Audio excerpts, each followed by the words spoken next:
los inconvenientes. Nuevamente, un placer compartir con ustedes en esta tarde.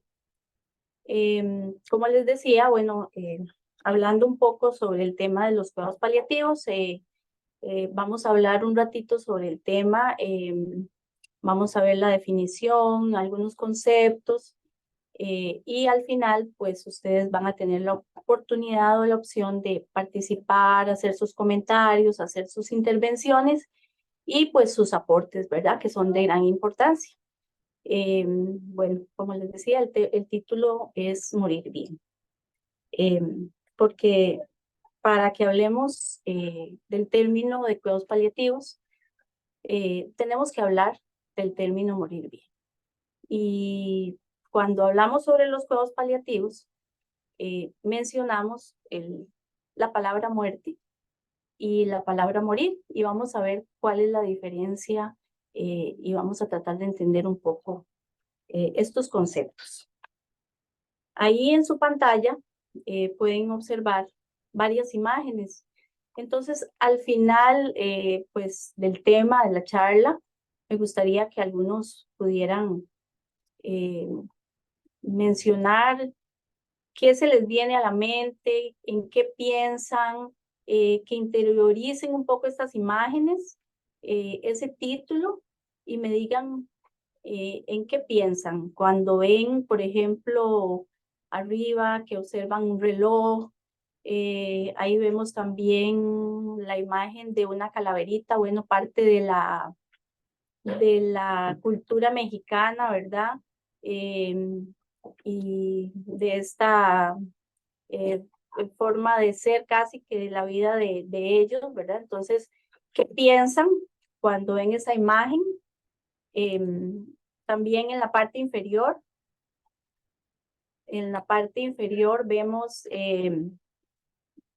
un par de señores ahí, parece que uno lleva al otro del brazo, van hacia un bosque que se ve un poco oscuro, un poco con niebla, podríamos decir que hasta tenebroso, pero allá al final podemos observar eh, una zona más clara, ¿verdad? Entonces podemos pensar ahí hacia dónde va, no sabemos, ¿verdad? Suponemos que lo va guiando. Vemos también una escalera que podríamos decir, porque vemos nubes, que es una escalera como que nos lleva al cielo. También vemos la imagen que podríamos pensar que se trata del Cristo resucitado. Y también ahí vemos una imagen de alguien que nos señala con el dedo índice, ¿verdad? Y hacia arriba para que tengamos en cuenta eso y dice, pues, si me temes es porque no te conoces. Entonces, ahorita observen eso y al final, pues ustedes me van a decir en qué pensaron al respecto. Muy bien. Hay una pregunta ahí y quiero comentarles algo, eh, una anécdota.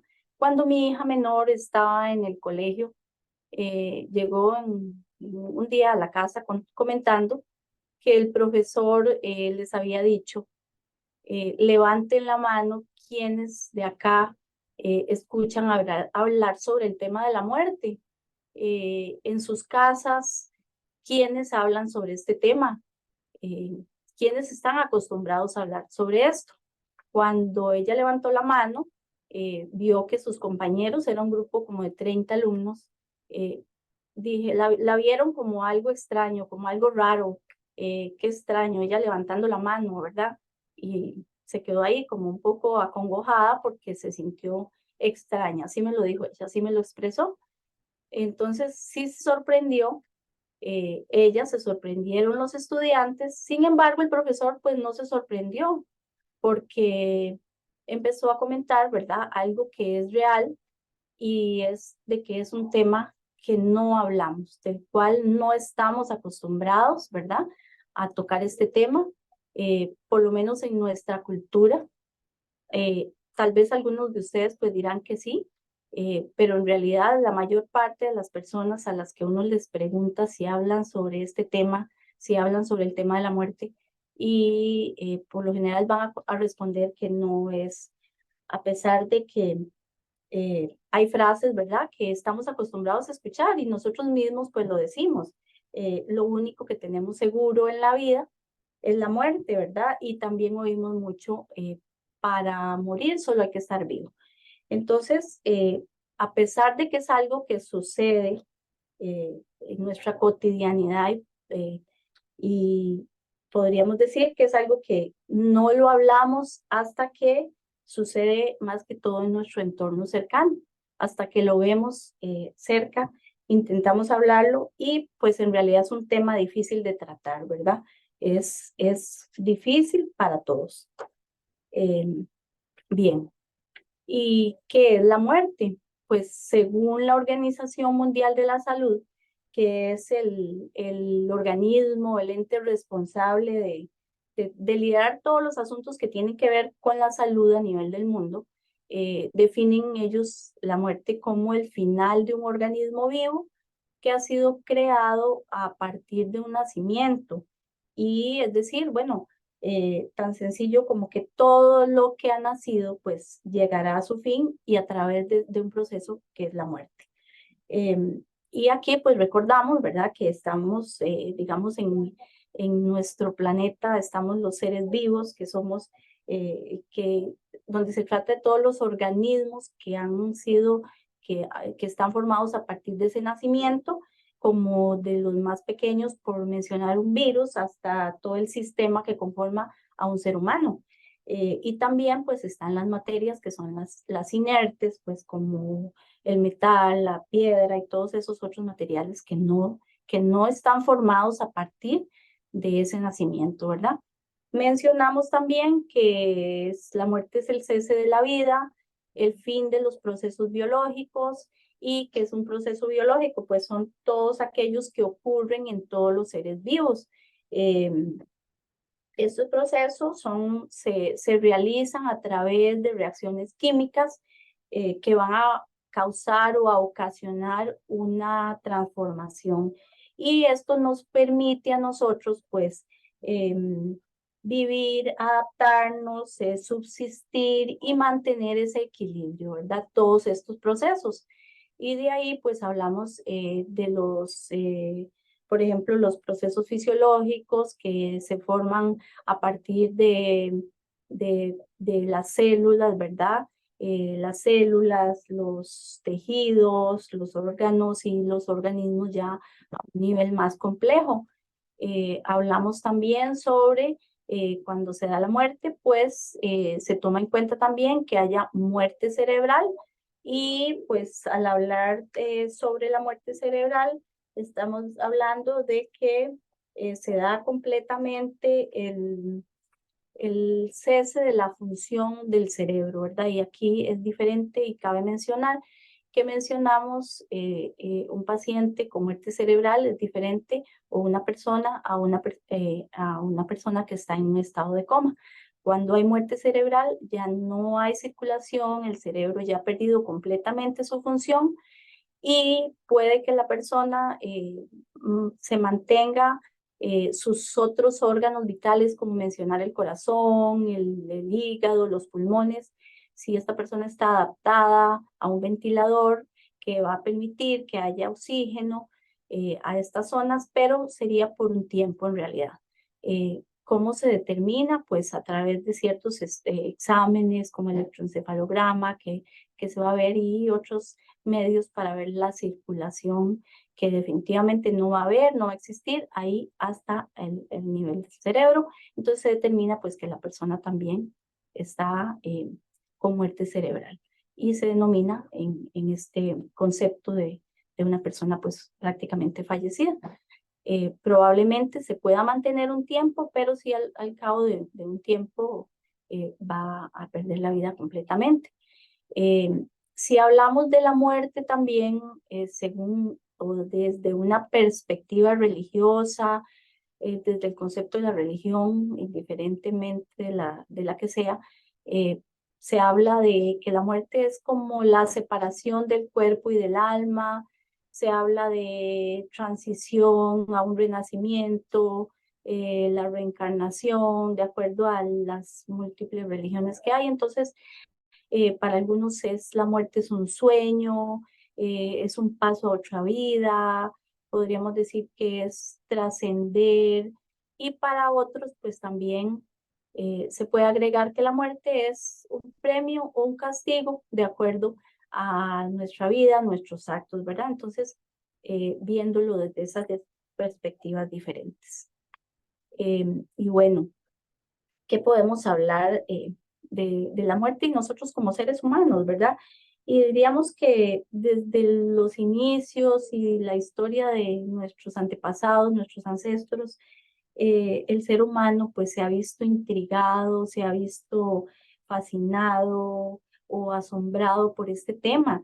Y es así como pues a través de la historia vemos cómo ha buscado respuestas, estrategias para tratar de entenderla, ¿verdad? Pero diríamos que hasta el día de hoy no hay una respuesta clara que podamos decir, esto pasa después de la muerte, ¿verdad?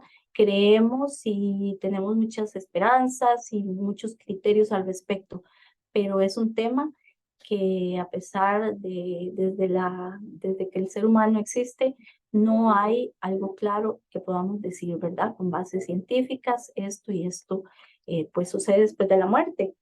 Encontramos muchas experiencias de personas, encontramos estudios, libros y múltiples em, tratados y situaciones respecto a eso, ¿verdad? Pero en realidad no podemos hablar con certeza de lo que el ser humano no sabe. Y que de la historia, como les decía, vemos, por ejemplo, si mencionamos a los griegos, ¿verdad?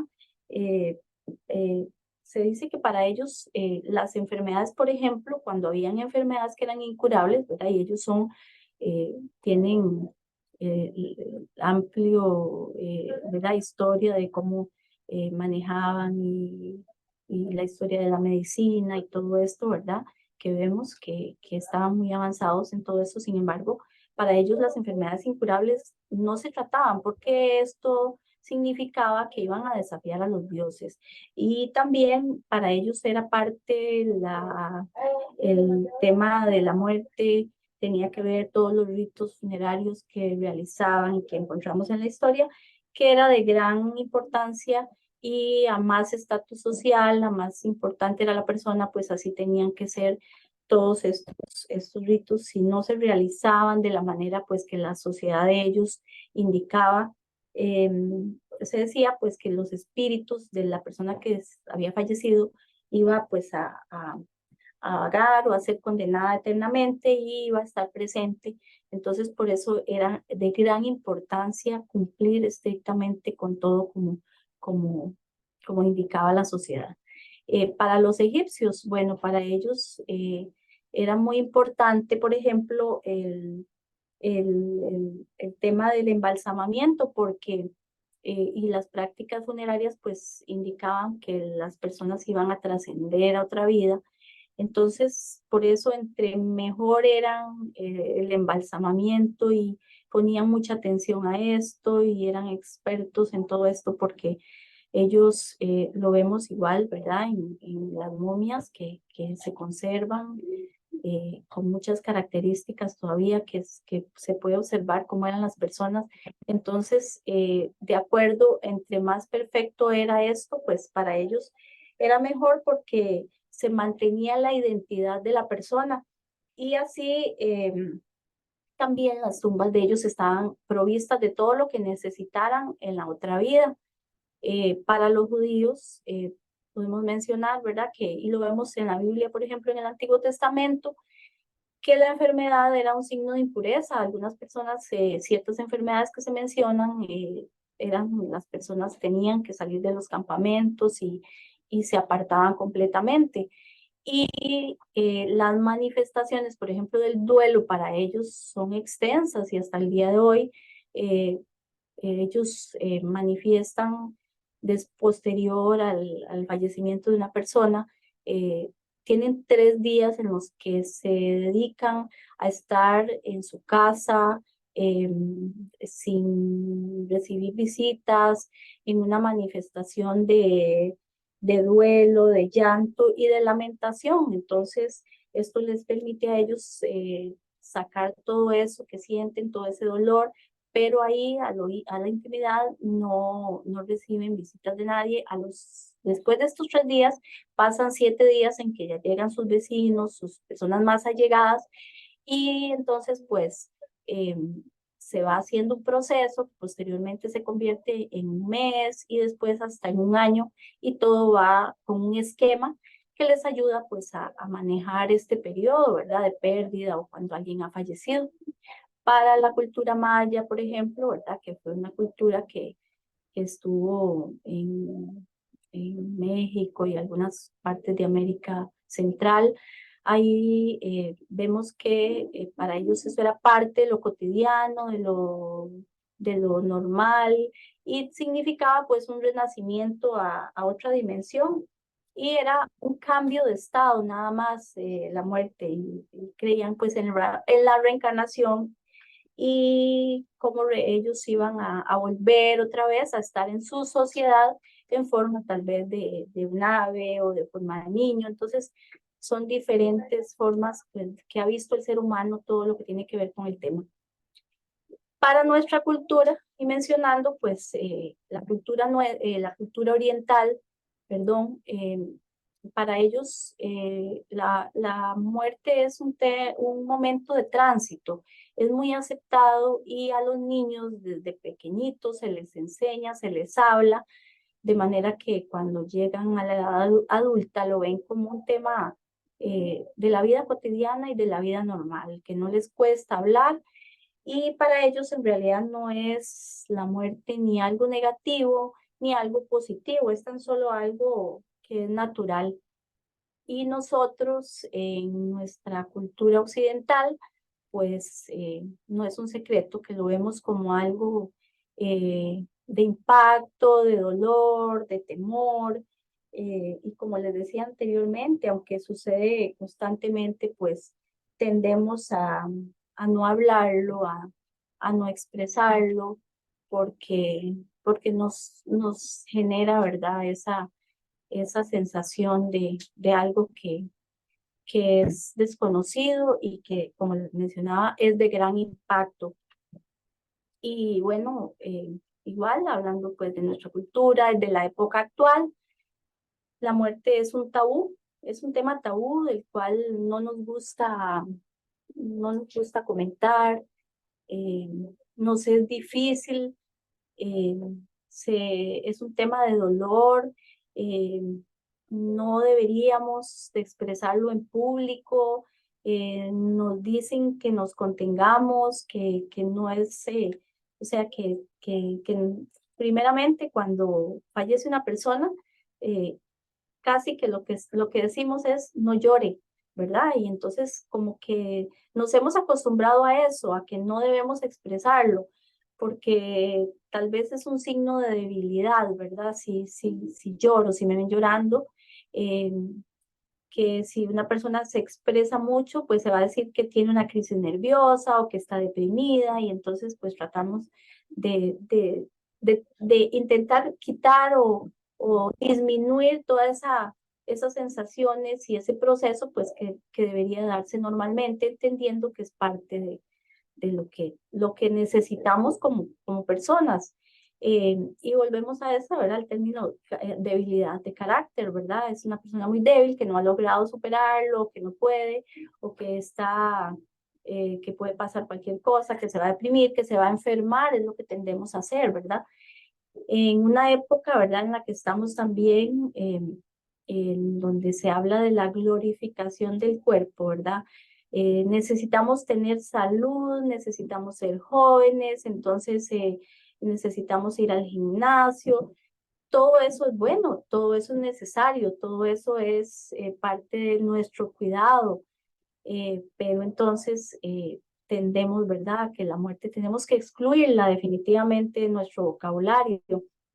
Es innombrable, y aquí les menciono y les comento que yo tengo una tía que cuando se hace, y es una señora joven, y cuando se menciona, por alguna razón alguien está comentando algo y ella al final llora. ella llora porque le da tanto miedo hablar sobre esto que termina sintiéndose tan conmovida y le afecta tanto. Entonces, por eso podemos decir que es innombrable, ¿verdad? Y también que es un tema también de temor a eso desconocido, como mencionábamos anteriormente, es temor, es miedo, pero también es injusticia, ¿verdad? Qué injusto, qué injusta es la vida, pasó esto, que tan joven o que apenas se jubiló y que ya le están diciendo que tiene una enfermedad terminal y entonces es un tema de injusticia, ¿verdad? Y pues un tema que es sombrío y que es impenetrable, ¿verdad? Para mencionar eh, una, un adjetivo. Ahí en la imagen tienen, em, en Tailandia hay un café donde ahí en una zona del restaurante o del café tienen un ataúd y las personas que llegan ahí si pueden entrar y quedarse 3 minutos, se les cierra la tapita esa blanca que observan. Y quienes logran permanecer 3 minutos tienen un 10% de descuento. Y yo les pregunto a ustedes, ¿se atreverían a entrar ahí y a que les dejen esta tapita cerrada? Probablemente muchos dirían eso es como un poco tenebroso, eso es de mal gusto, yo lo haría, me dijo un compañero, yo sí, claro, yo por el 10% lo haría y entraría ahí, me dijo. Eh, y otro dice, no, eso me parece demasiado feo, yo no lo podría hacer. Otra persona me dijo, tengo claustrofobia, jamás podría estar ahí. Entonces ahí les dejo la inquietud para que después me digan si serían capaces de hacerlo, pero es interesante, ¿verdad? Son culturas diferentes en donde pues se motiva a la gente se le incentiva a pensar en este tema, ¿verdad? Bueno, y como estamos hablando pues de los cuidados paliativos, ¿verdad? De la atención paliativa, es importante saber qué significa este término. Eh, Anteriormente, bueno, en la cultura romana, el pallium era un manto, un vestido que utilizaban las personas de la clase social, ¿verdad? Alta y este ropaje que utilizaban ellos vino posteriormente del idioma latín, ¿verdad? A decirse que es un pallium y vino a ser un manto o un capote, ¿verdad? Del idioma ya del término latín. Y entonces, pues esto significa eh, algo que nos cubre, algo que nos tapa, algo que nos cobija.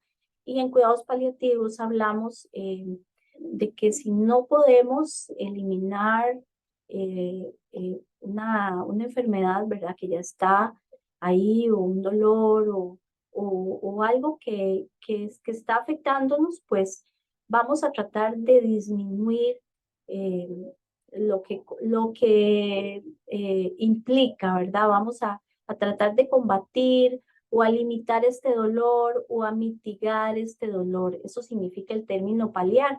Entonces, hacer algo que ya es negativo, que ya va a ser complicado, que ya nos va a afectar tanto de forma física como moral. Entonces, vamos a tratar de disminuir todo esto a través de eh, ciertas situaciones, ciertos tratamientos, ciertas estrategias. Y entonces, pues en realidad, pues el término de la palabra, la etimología de este término significa cubrir a los que pasan frío. De ahí el significado del término cuidados paliativos. Muy bien. Y según la Organización Mundial de la Salud, eh, la definición que ellos dan sobre el cuidados paliativos es un enfoque o un manejo que va a mejorar la calidad de vida de los pacientes y de las familias, ¿verdad? Que se van a enfrentar a problemas que tienen que ver o están asociados a enfermedades que amenazan la vida. a través de la prevención y el alivio del sufrimiento. Y en cuidados paliativos hablamos pues de alivio, del tema del dolor, pero también del sufrimiento, porque el tener dolor conlleva pues a sentir sufrimiento. Entonces, por eso se hace énfasis en esto. Y importante mencionar pues que en cuidados paliativos no hablamos nosotros de adelantar la muerte, pero tampoco hablamos de posponer el tiempo o la vida, ¿verdad? Entonces, ¿cómo se logra esto? Pues a través de identificar de manera temprana lo ideal, ¿verdad?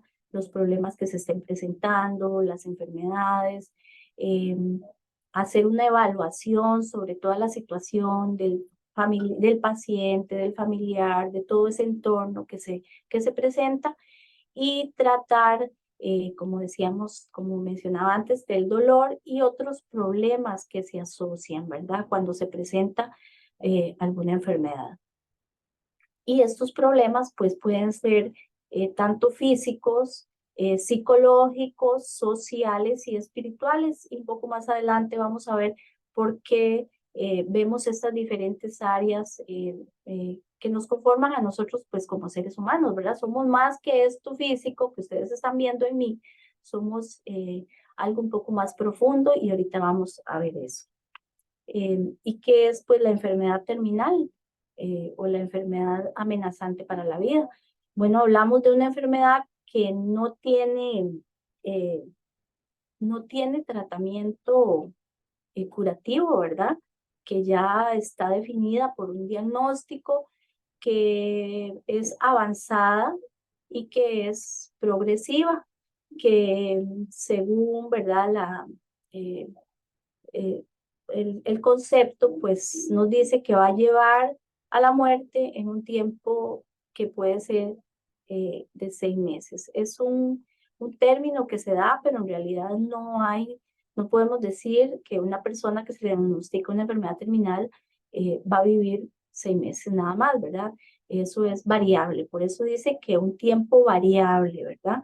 Que sí es cierto, pues que hay un pronóstico de vida limitada, eh, que es de gran impacto para el paciente y la familia.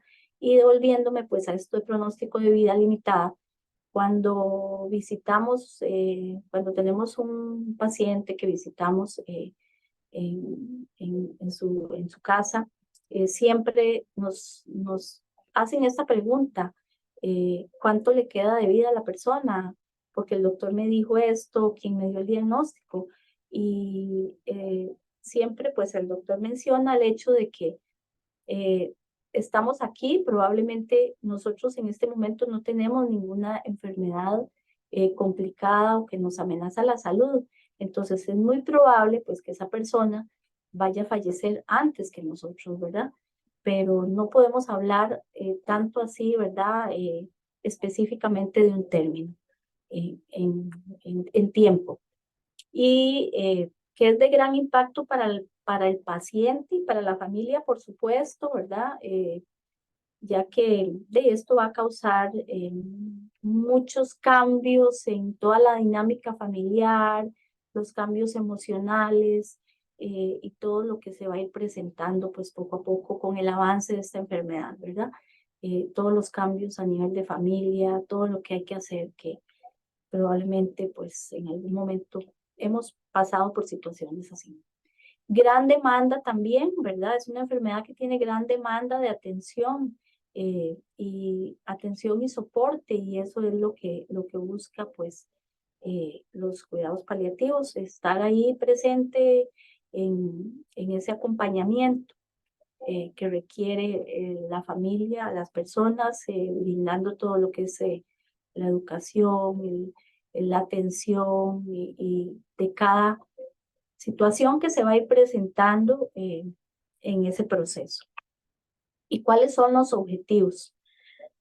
Los objetivos de los cuidados paliativos, hablábamos, ¿verdad?, del dolor y otros síntomas, y pues hablamos del dolor, que es esa pérdida de la comodidad, del confort, de lo que estamos siempre. Y a veces decimos, por ejemplo, cuando nos enfermamos, cuando sentimos un dolor de cabeza, ¿verdad? Podemos decir, qué increíble es cuando nos sentimos bien, ¿verdad?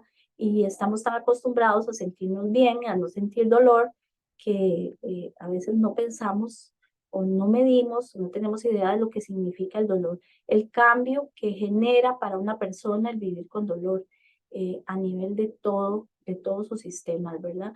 Entonces, por eso es importante aliviar el dolor. Más adelante vamos a ver sobre el tema del alivio y otros síntomas que se presentan como pacientes que tal vez se les da algún tratamiento con una enfermedad oncológica, vómitos, náuseas, dificultad para respirar. Entonces, uno de sus objetivos es aliviar el dolor, pero también todos esos síntomas, viendo a la persona de manera integral. Con respecto a la comunicación e información adecuadas, esto es muy importante porque eh, tiene que haber una comunicación que se base en el respeto, porque se impide parte de los dos, de ambos lados, ¿verdad? Del paciente hacia el equipo, del familiar hacia el equipo y también viceversa.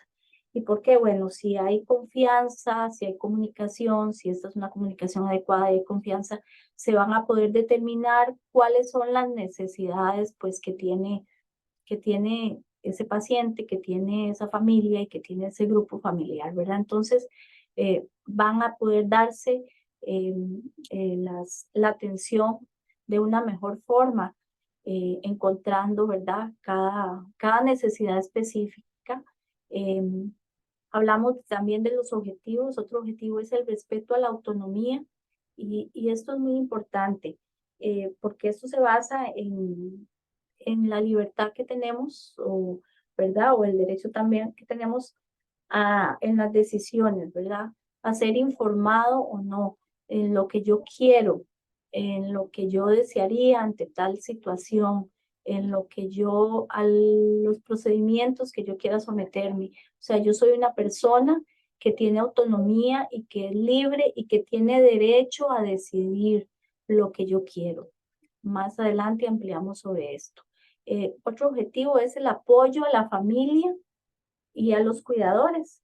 Y este apoyo en cuidados paliativos se da a través de un equipo que tiene diferentes disciplinas.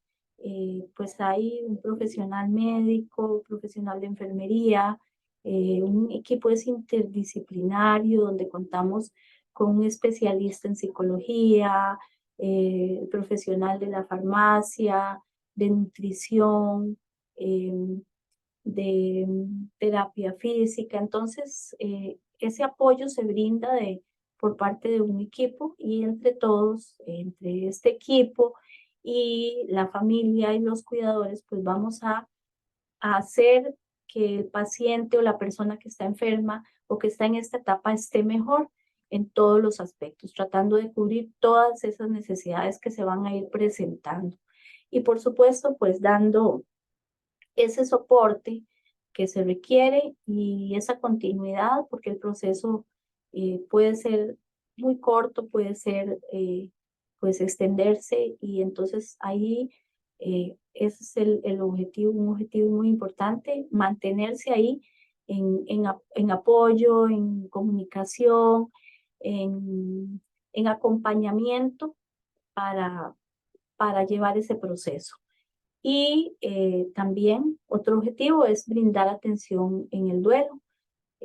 Acá tenemos también, por dicha, esa atención a través de, de este grupo de duelo que se realiza acá por la especialista, la compañera en psicología. Bueno, ¿y cuáles son los derechos de la persona que tiene una enfermedad terminal? ¿Cuáles son a qué es lo que puede esperar esa persona? Y pues se ha escrito sobre esto y la Organización Mundial de la Salud menciona varios, estos son muy importantes y es un tema que me gusta mucho porque eh, hablamos de los derechos del ser humano, ¿verdad? Como tal, ahora es en nuestra modernidad, estamos en la época de los derechos.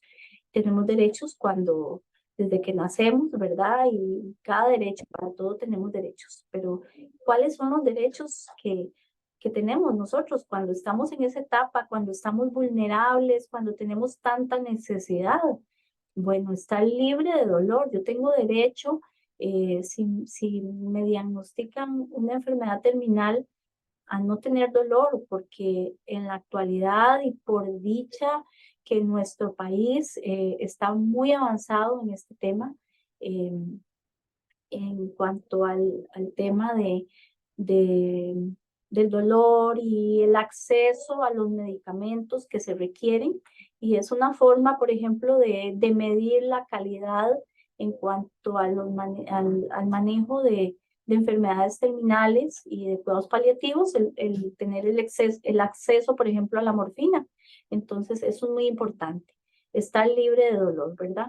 De dolor. Y acá mencionamos, ¿verdad?, que existe en cuidados paliativos, hablamos sobre un concepto que se llama dolor total. Y aquí vemos no solo el dolor físico, como les mencionaba antes, el dolor físico, ese dolor que voy a sentir por una lesión a un órgano, sino hablamos de ese dolor eh, psicológico, espiritual, emocional, ese dolor social, ese dolor eh, que nos va a hacer ir más allá de eso que nos duele, de ese órgano que nos duele. Entonces, es necesario pues ver todas estas áreas y es lo que pretende de los cuidados paliativos y a los derechos que tenemos, ¿verdad? No ser engañado, el derecho de la persona, ¿verdad?, a no ser engañada. Eh, y acá es importante también mencionar un poco de lo que vivimos en el día a día, porque en algún momento tenemos, y debo decirles que no es tan infrecuente y pasa mucho, cuando llegamos a visitar un adulto mayor que está con completa lucidez, que está orientado, que sabe quién es, dónde vive, cuántos años tiene, cómo se llama, y que tiene toda la capacidad ¿verdad?, y lucidez. Y el familiar nos espera afuera y nos dice, por favor, no le digan nada. Entonces, en realidad, pues el equipo es un equipo que tiene precisamente en nuestro equipo, el doctor es el encargado, el médico es el encargado de hablar con el paciente sobre su diagnóstico y uno entiende pues que la familia, si hace esto de querer que el paciente no sepa sobre lo que está pasándole, eh, es porque quiere protegerlos, eso lo entendemos, pero es una persona que tal vez, un señor que ha perdido mucho peso, que se ve muy delgado, que empieza a preguntar qué es lo que está pasando conmigo y tal vez porque el familiar, cuando le dieron su diagnóstico, eh, le dijo al médico, no quiero que sepa. Entonces, la persona se va para la casa, empieza a ver un montón de cambios en él mismo que lo hace estar, eh, aparte de lo que está pasando físicamente en él, emocionalmente, puede empezar a sentir qué está pasando conmigo y tal vez no se atreve al ver que su familia está sufriendo, pero la persona empieza a decir, algo pasa, ¿verdad? Y lo empieza a percibir y, y no se puede engañar. Entonces, a veces nos sucede esto y hay ese derecho a no ser engañado. Y vuelvo pues a preguntarles, si tuvieran un diagnóstico, ustedes, a ustedes les gustaría saber lo que está pasando? Yo creo que sí, por lo menos a mí personalmente me gustaría saber, porque así podría prepararme para, para hacer cosas que necesite hacer, situaciones que necesite resolver o personas con las que necesite hablar. Entonces es muy importante que no seamos engañados. Entonces es un derecho. Ser tomado en cuenta hasta el momento de su muerte es otro derecho también y pues acá es parte de, estoy aquí, estoy vivo, estoy presente hasta el último día de mi vida, ¿verdad? Entonces necesito ser tomado en cuenta para todo, necesito sentirme vivo, mantener la esperanza y pues alguien comparaba la esperanza como una pelota de playa que está inflada con la que jugamos. Esa pelota está ahí a flote, ¿verdad?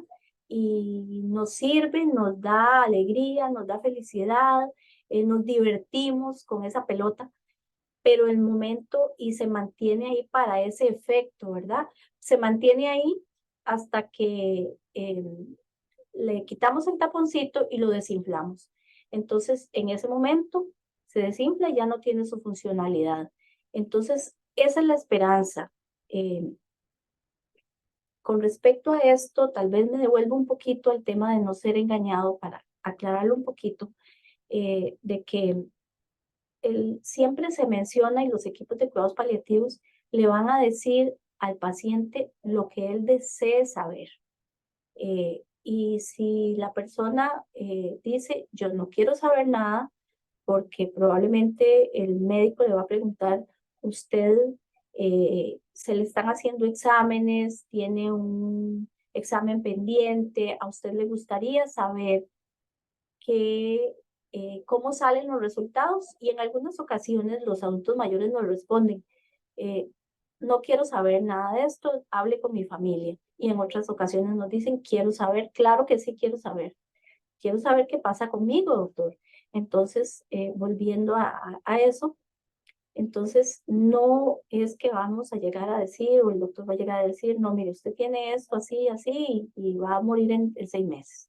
Porque eso sería quitar la esperanza, y tenemos ese derecho a tener esa esperanza, como les decía, con el ejemplo de la pelota de playa, ¿verdad? Mientras se mantenga ahí, va a haber esa esperanza, va a haber, la esperanza nos da y nos brinda esa, esa posibilidad de mantener una puerta abierta hacia esa curación, ¿verdad?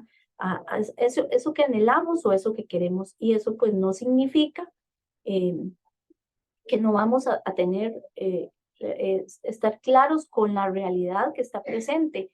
Sin embargo, siempre como seres humanos vamos a necesitar mantener viva esa esperanza y en cualquier circunstancia de la vida, ¿verdad? Eh, Otro derecho es conservar la individualidad, ¿verdad? Y aquí hablamos de que somos únicos, somos individuales, somos especiales cada uno de nosotros. Eh, Tenemos nuestras características y tenemos nuestras creencias, nuestra forma de ser. Entonces, pues esto se tiene que mantener, ¿verdad? Y puede que usted o yo o la persona enferma tenga criterios sobre algún tema en específico. Entonces, eso no tenemos que aceptarlo con su individualidad y su forma y su creencia. Y puedo mencionar acá, por ejemplo, el tema de la religión de los testigos de Jehová y el no aceptación de las transfusiones sanguíneas, ¿verdad? Entonces, pueden llegar a un hospital y puede ser que esa persona tenga una anemia y requiere una transfusión.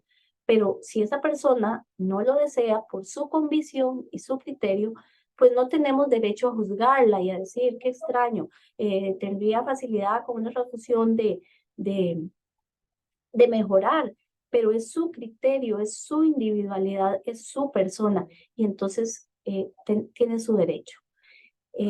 Derecho a no morir solo. Probablemente casi todos, si pensáramos, ¿verdad?, en esto, nos gustaría eh, en ese momento estar eh, con alguien al lado de las personas que quiero, ¿verdad?, y que significan para mí. Entonces es un derecho. Morir en paz y dignidad, es muy importante esto, porque lo vemos en el día a día, en nuestro trabajo, en nuestro quehacer como cuando hay un ambiente de paz en la familia, cuando todos conforman ese entorno hacia la persona que está en una habitación, hacia el enfermo. eh, el paciente está tranquilo, hay menos dolor, hay menos angustia, hay menos ansiedad. Entonces, morir en paz y en dignidad es algo que nosotros podemos favorecer o por lo menos podemos propiciar para llevar a la persona pues que va a partir en un ambiente mejor. eh, Morir en paz y dignidad. Y pues hablamos de vivir en paz, de vivir con dignidad, de todo lo que a través del tiempo nosotros formamos. Entonces podemos hablar también de hacer una cultura para que podamos morir en paz y dignidad. Derecho a que su cuerpo sea respetado después de la muerte. Y esto es muy importante, pues conservar también el tema de la dignidad, ¿verdad? Porque esa persona que ha fallecido, pues tenía también sus criterios. En algún momento tal vez dijo, quiero que hagan esto y esto conmigo. Entonces, alguien nos mencionaba una vez, eh, mi mamá quería que cuando falleciera, nadie la viera, que pusieran una fotografía, pero es que para nosotros es tan importante eh, abrir y que las personas lleguen a verla, pero entonces quién tomó la decisión. Fue la persona que falleció quien tomó la decisión, entonces es parte de la dignidad de esa persona. Y pues tomando en cuenta también que esa persona que está ahí constituye pues un conjunto de memorias, un conjunto de recuerdos y que es tan importante también para los que quedan acá, ¿verdad? Y algo importante y que me gusta mucho, así como para cerrar con el tema de los derechos, es ser cuidado.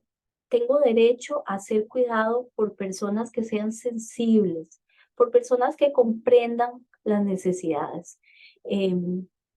Estar enfermo, estar con dolor, estar en esta etapa, pues no es fácil, genera grandes cambios en nosotros. Y si a nuestro alrededor, tanto los familiares como los que cuidan, como el equipo que atiende a estas personas, eh, son personas que tal vez no tienen esa sensibilidad, pues va a ser un poco más difícil para continuar con este proceso. Entonces, si yo puedo, y aquí entra el tema de la compasión, ¿verdad? Hacia eso, si logro entender, si logro ponerme en el lugar o entender todo lo que la persona está pasando, puedo entender un poco más sus necesidades. Y pues al hablar del tema de la compasión, no hablamos de sentir lástima, porque en realidad compasión no es sentir lástima. Compasión es intentar ponerme, el término significa sufrir juntos, ponerme en el lugar de esa persona y entonces lograr hacer algo, por mínimo que sea, de acuerdo a mis posibilidades, se trate de una persona que esté atendiendo, de un cuidador, de un familiar, tratar de hacer lo mejor para que esa persona logre suplir un poco esas necesidades y formar parte yo de ese proceso, ayudar, poner mi granito de arena para que esa persona esté lo mejor posible. Muy bien, como hablábamos del tema del dolor, eh, es importante mencionar algo que tiene que ver con el manejo del dolor. Y por lo general es un tema tabú cuando se habla del tema de la morfina. Entonces hay algunos puntos ahí en los que es bueno mencionarlos y ver que en realidad pues son malentendidos, son mitos acerca de este tratamiento. Eh, Cuando escuchamos que a alguna persona, a algún adulto mayor se le indica morfina, eh, la gente tiende a decir, bueno, que se usa cuando está cercana a la muerte. Y en realidad esto es un mito, eso no es cierto.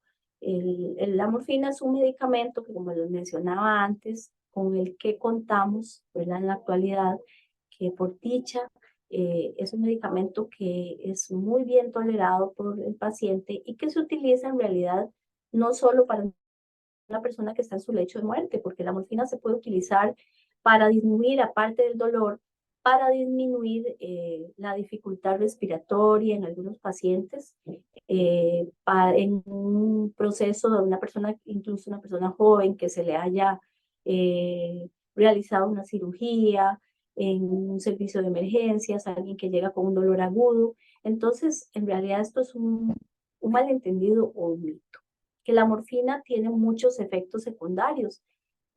También tiene algunos efectos, tal vez como somnolencia, como náuseas, o podría ocasionar en algún momento incluso vómitos, pero estos desaparecen al cabo de unos días o de poco tiempo de haberse indicado, y el cuerpo pues en realidad lo va a asimilar y lo va a aceptar bastante bien. Un efecto importante que tiene es el estreñimiento, pero para esto pues hay medicamentos que se brindan para combatir este efecto. Pero en realidad el tema de que tiene muchos efectos secundarios es también un mito. Que la morfina, también escuchamos mucho decir que nos preocupa porque se va a hacer adicta a la persona y que la adicción va a ser inevitable, pero en realidad cuando comparamos una persona que tiene una adicción a las drogas, a ciertas sustancias, eh, no se compara con el hecho de la persona que el médico está indicando un medicamento y lo está indicando para el dolor. El profesional médico sabe qué cantidad de indicar, por cuánto tiempo, cómo variar las dosis. Entonces esto tiene que darle la tranquilidad pues a los familiares con respecto a esto, o a los cuidadores, ¿verdad? De una persona que tenga este medicamento.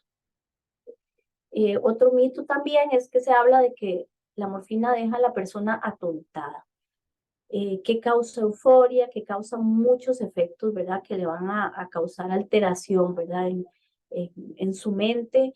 Entonces, podríamos decir que lo que causa es un efecto de relajación, y esto pues va a ser porque se está aliviando un dolor agudo que la persona tiene. Entonces, en realidad tampoco es cierto.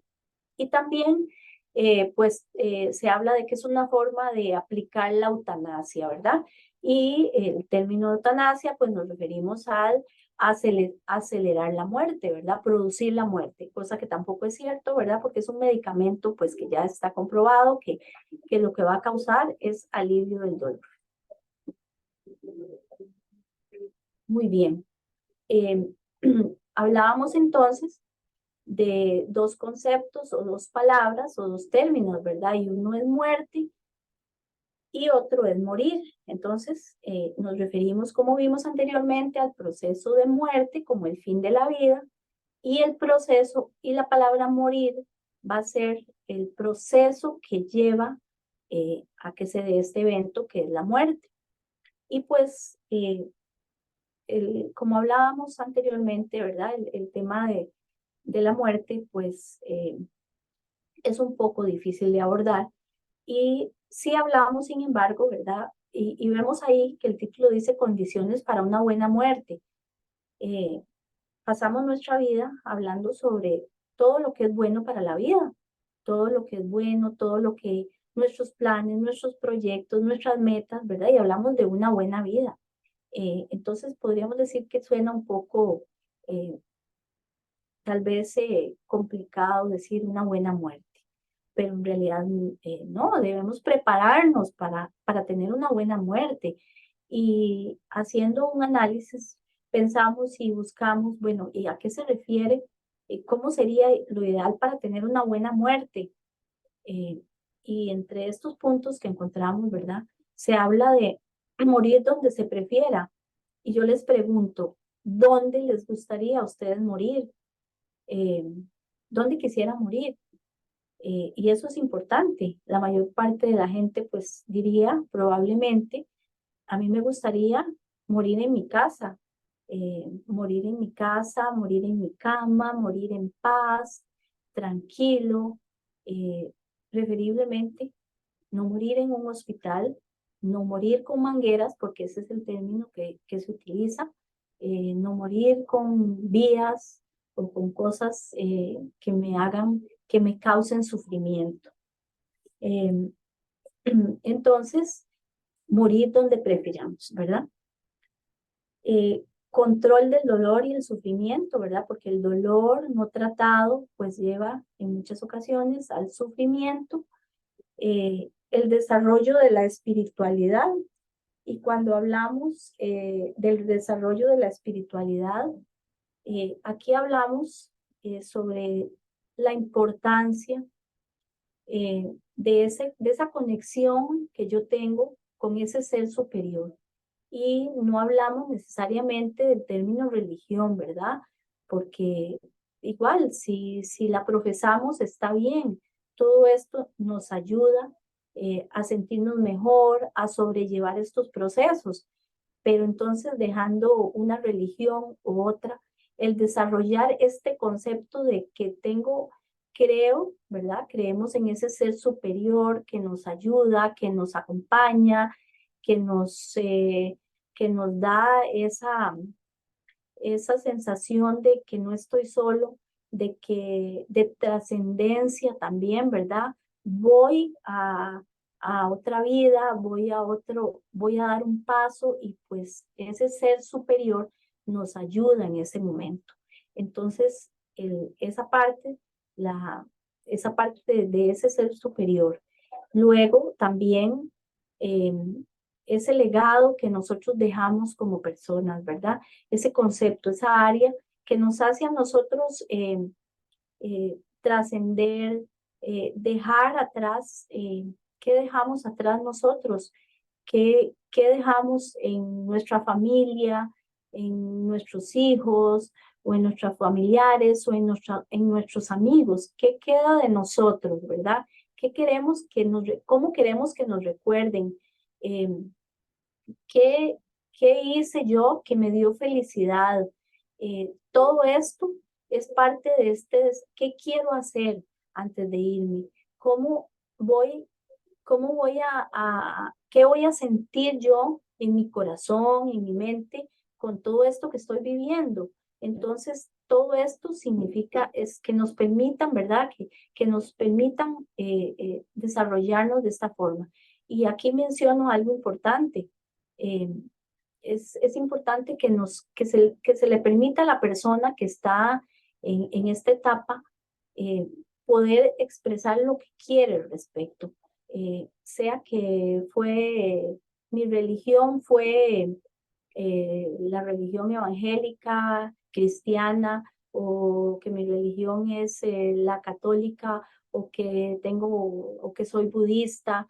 Todo esto va encerrado en lo que yo quiero. Entonces yo necesito dar un manejo a esta área individual, independientemente, volvemos al tema anterior, de lo que yo piense o lo que considere. Es lo que yo necesito, es mi ser, ¿verdad? Y yo necesito poder trascender en este aspecto. Entonces, poder brindar un desarrollo de esto. Y cómo quisiera también, a dónde quisiera estar, lo mencionábamos antes, pues al lado de la familia, de los amigos, de los seres queridos.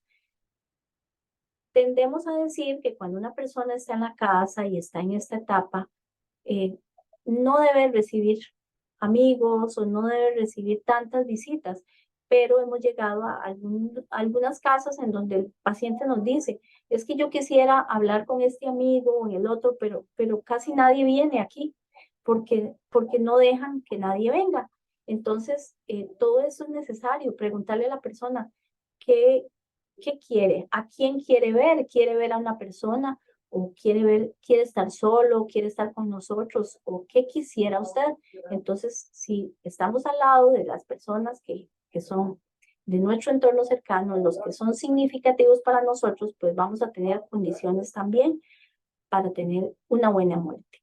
Evitar medidas artificiales. Acá nos referimos a que todos los procedimientos que se realicen, a que el abordaje que se realice, vaya de acuerdo a la condición real que tiene la persona. Y esto es importante también. Encontramos, por ejemplo, un adulto mayor que tiene casi 100 años,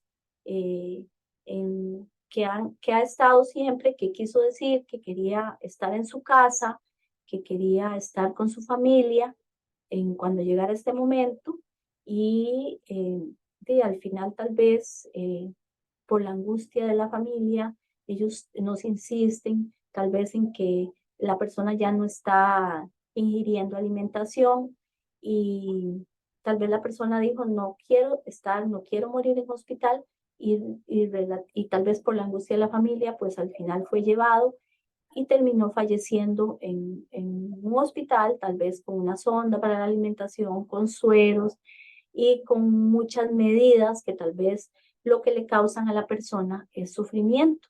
En algunas condiciones, el paciente terminal, aunque tenga una enfermedad que le compromete su salud, debe ser hospitalizado y debe ser intervenido con medidas, con ciertas medidas, pero aquí tratamos pues de hablar de que siempre es importante ver lo que la persona quiera y precisamente por eso es atendida por un equipo y pues la comunicación es importante para ver cuándo es necesaria, cuándo son necesarias ciertas medidas, pero aquí entonces hablamos de que estas medidas no vayan a causar sufrimiento en la persona.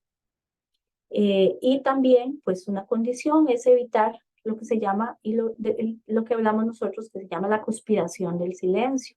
Y es precisamente pues lo que hablábamos anteriormente del derecho que tiene la persona a no ser engañada, a que eh, la familia, como decía anteriormente, pues a veces para proteger y para cuidar y para que la persona no sufra, pues tiende a decir, a cuchichear, a decir cosas entre todos y el mismo paciente al final termina sufriendo porque ve el sufrimiento de sus familiares y al final nadie habla del tema y todo eso va a generar una condición pues de dolor para todos los que están involucrados en el proceso.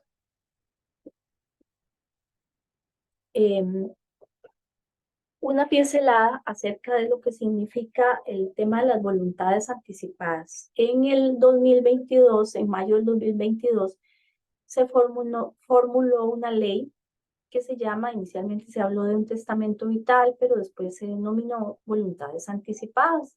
Y esto pues se realizó en este año y todavía está pendiente un reglamento que es el Ministerio de Salud quien está encargado pues de esto. Y esto es un proceso, pero por lo menos ya hay una ley que habla al respecto y se está formalizando este tema. Y esto pues no es más que la persona que tiene mayoría de edad tiene el derecho, ¿verdad? Le garantiza a la persona mayor de edad el derecho a expresar su voluntad respecto a las intervenciones pues médicas que sean requeridas para salvaguardar su vida o las funciones vitales de su organismo. Y esto en caso de que padezca o vaya a padecer una enfermedad en el futuro o lesiones que pueda presentar. También es lo que hablamos también del tema del derecho a lo que yo deseo, ¿verdad? Que se haga con mi cuerpo libremente. Entonces, esto también ayuda y da una orientación al personal de salud en toma de ciertas decisiones, estando en algún momento, pues, en alguna condición que mencionábamos. Esto, pues, se realiza, cualquier persona lo puede realizar y es importante tenerlo en cuenta y hablarlo, porque en algunas ocasiones llegamos igual a ver a un paciente y se le pregunta, bueno, ¿qué decía esta persona cuando antes, cuando es una persona que se trata que en este momento no tiene capacidad de comunicarse y de hablar de lo que hubiera querido? Entonces se le pregunta qué hubiera querido, habló sobre este tema o no, y por decir algo les menciono el hecho de poner una sonda para la alimentación y nos han dicho, bueno, mi papá o mi mamá mencionaron que nunca querían verse con una sonda para la alimentación, pero en algunos casos pues sí se toma la voluntad de la persona, en otros casos pues la familia decide que sí, que lo va a poner. Entonces, es importante que nosotros nos preguntemos también qué quiero en caso de tener esta o esta situación, y entonces pues irlo pensando en realidad más bien nos ayuda. Y es importante pues aclarar que el documento de voluntades anticipadas no es eutanasia, ¿verdad? No tiene que ver nada con la eutanasia. Quiero, como les decía, expresar mi voluntad respecto a ciertas intervenciones que se presenten en el futuro. Muy bien. Y pues mencionando, hablando sobre el duelo, diríamos que el concepto de duelo, ¿verdad? Que es un proceso psicológico que vamos a enfrentar ante cualquier pérdida, ¿verdad? Eh, por lo general, durante la vida, nosotros vamos teniendo diferentes pérdidas, ¿verdad? Y siempre que pensamos en duelo, pensamos en la muerte. Pero a través del tiempo, con el paso de los años, pues vamos experimentando pues procesos de enfermedades, rupturas con ciertas personas y pérdidas, ¿verdad? Entonces, esto se da por la pérdida de algo que tenemos, a lo cual tenemos apego. Por eso es que nos duele, como dice la palabra, ¿verdad? Porque como seres humanos, pues tenemos la necesidad de formar vínculos estables con personas que significan para nosotros. Entonces, esto va a variar y durante el tiempo, como les decía, vamos a ir en este proceso. Sin embargo, ya la pérdida de una persona, pues ya significa y genera pues un dolor muy, muy importante, ¿verdad? Y como tal vez el más extenso en cuanto a todo este proceso de pérdidas que hemos ido teniendo durante el tiempo, durante la vida. Y varía de acuerdo a que, bueno, esta etapa pues va a variar de acuerdo a la forma de ser de cada persona.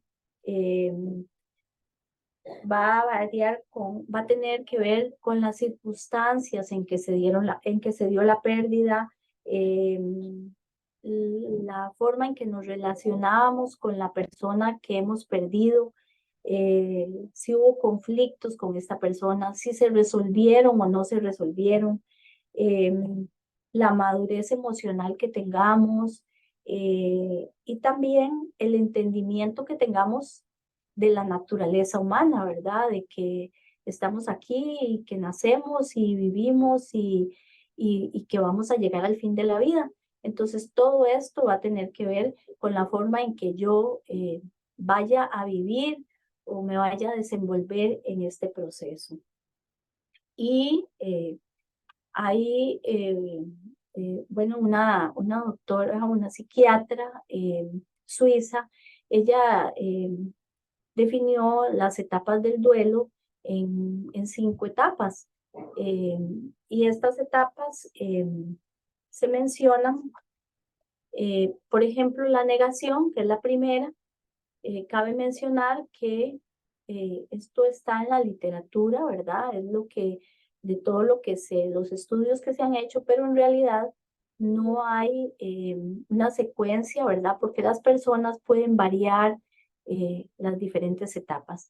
Muchas veces escuchamos mencionar que tal persona hizo un duelo patológico, que no lo supera, pero en realidad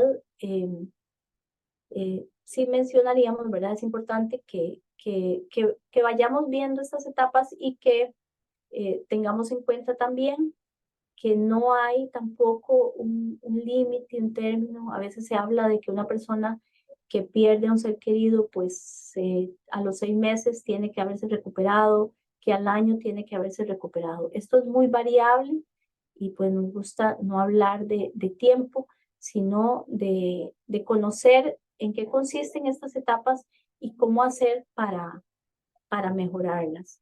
Les menciono, igual como les dije anteriormente, acá existe un curso eh, un, un grupo para el duelo y este inicia eh, en octubre. Bueno, entonces, como vemos ahí, la negación es una de las etapas, la primera, y acá es que cuando se pierde, ¿verdad? Esa persona, vamos a sentir los sentimientos inmediatos, lo primero que vamos a experimentar, ¿verdad? Una sensación de incredulidad, de algo que no es real, qué extraño esto que está pasando, ¿verdad? No lo asimilo, no lo asemejo, no lo puedo asimilar, ¿verdad? Es muy extraño lo que está pasando y no lo entiendo, ¿verdad? Entonces, esto suele pasar y todavía estamos en ese momento que es como un momento no estoy ubicada en la realidad, ¿verdad? Viene un periodo después que se le denomina ira, y aquí pues hay un sentimiento de frustración, de impotencia, de, de culpa, y porque todo esto se da porque vemos que lo que pasó, lo que sucedió, no hay solución, ¿verdad? No hay marcha atrás con esta situación o esta pérdida.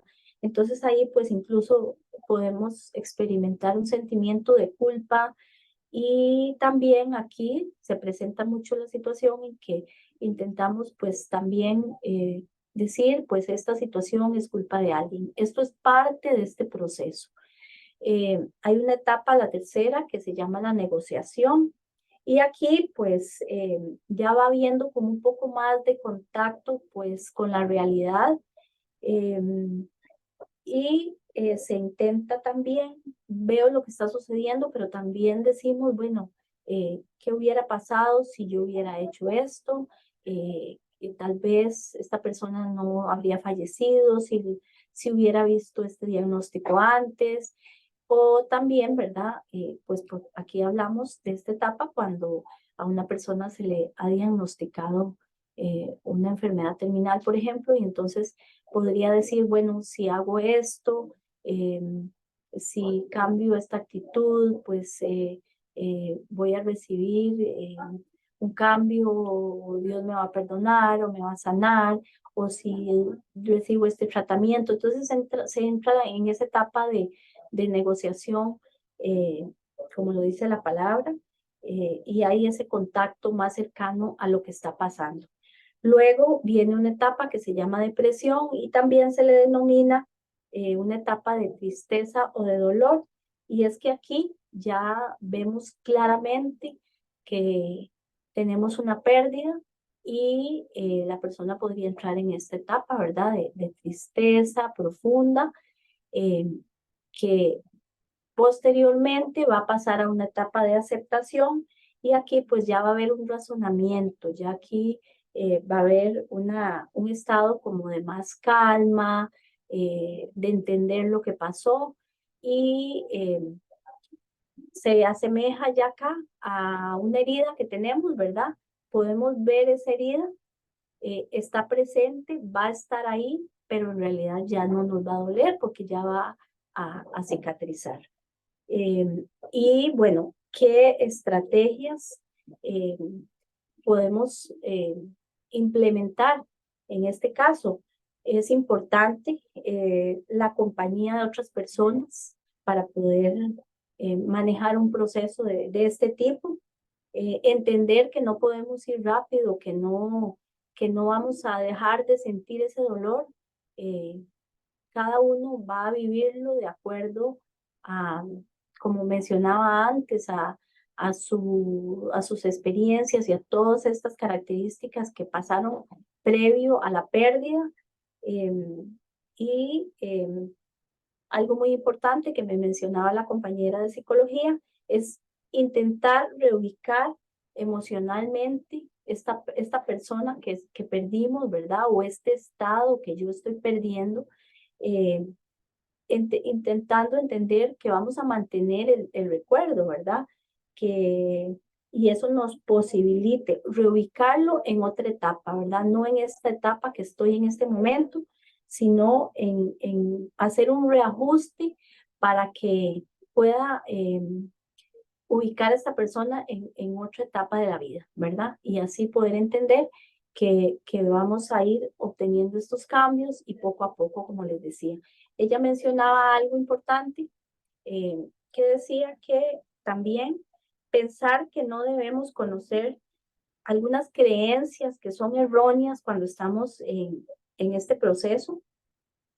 Pensar que la persona se pierde su recuerdo cuando la persona muere. Pensar que para superar el dolor debemos volver a nuestros quehaceres inmediatos. Pensar que no tenemos que nos tenemos que hacer los valientes y que no nos vean llorar, como todo esto que mencionábamos anterior. Y también una creencia errónea es no involucrar a los niños en estos procesos, porque pensamos que siempre tenemos que ocultar todo esto a los niños, y de ahí es como volvemos, ¿verdad?, al tema del inicio, que estamos en una cultura en donde no hemos sido acostumbrados a hablar de esto, y por eso tal vez nos afecta tantísimo, ¿verdad? Me gustaría hacer una breve conclusión. Esa señora que está ahí se llamaba Cicely Saunders. Ella era una trabajadora social, enfermera y posteriormente doctora en medicina inglesa. Ella falleció en el año 2005 y ella es una referente de los cuidados paliativos modernos. Ella habló mucho sobre el concepto del dolor total, ¿verdad? Y consideraba que era tan importante para el ser humano en esta etapa ser tratado eh, con dignidad.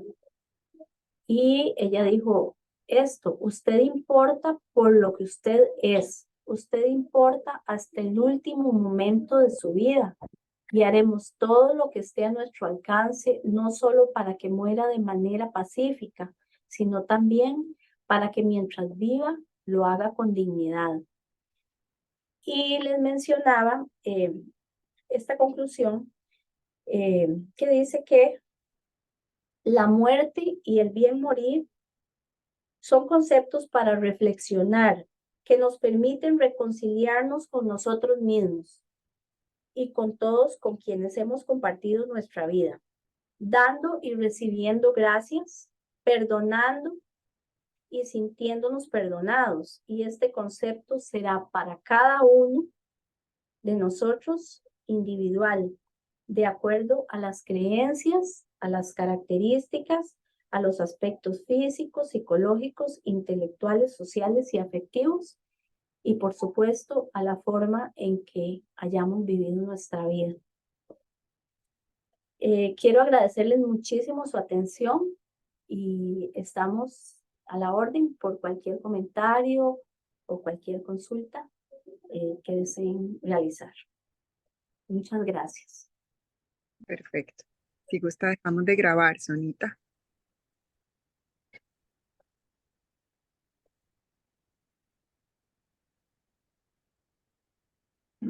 Voy a escribir, voy a silenciarme.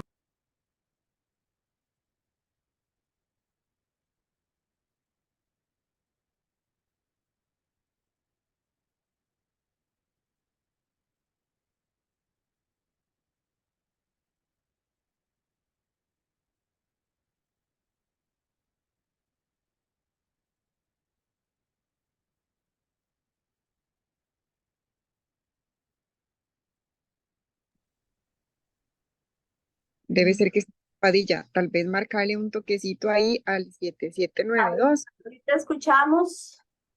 Ajá, es para que nos dejen de grabar, nada más un momento. Tal vez le decís ahí a Sonia al 7792 que si nos puede parar la grabación, porfa.